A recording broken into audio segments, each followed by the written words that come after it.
Halo sahabat Tiga Serangkai, bagaimana kabarnya hari ini? Semoga selalu dalam keadaan sehat dan tetap semangat ya.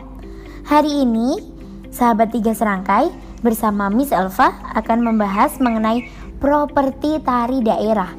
Nah, materi ini dapat ditemukan pada buku Platinum tematik 5 tema 5 yang lebih spesifiknya pada halaman 80.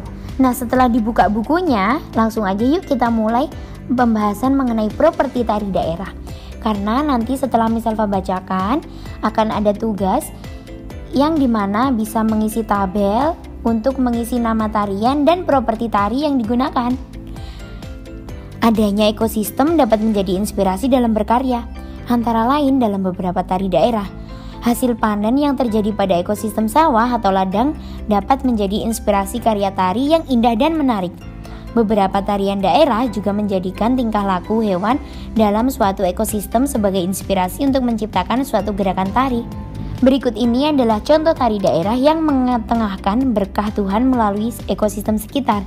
Yang pertama ada tari caping ngancak. Tari caping ngancak berasal dari Lamongan, Jawa Timur.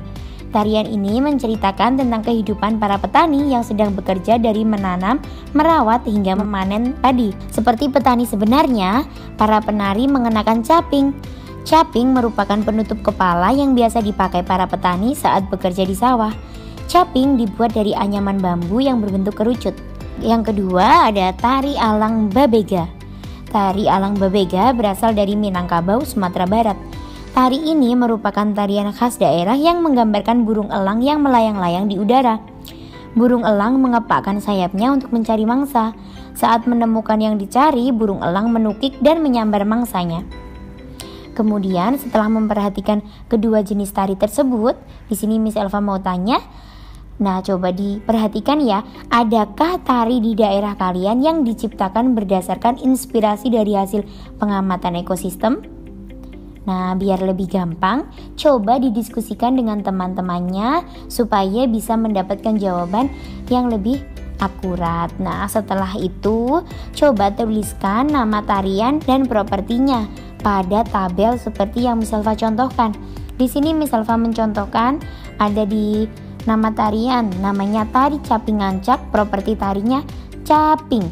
Nah, Miss Elva contohkan satu lagi, untuk tari piring itu menggunakan piring. Nah, setelah itu coba dicari lagi nama tariannya dan properti tari yang digunakan. Kemudian untuk soal yang kedua, Miss Elva mau membacakan, menurut kalian apakah tiap properti tari yang digunakan akan memperkuat pesan yang disampaikan melalui tarian? Nah, yang ketiga, sebutkan tarian yang menggunakan lebih dari 2 properti untuk menarikannya. Dari Miss Elva cukup sekian. Selamat berkarya, sahabat Tiga Serangkai.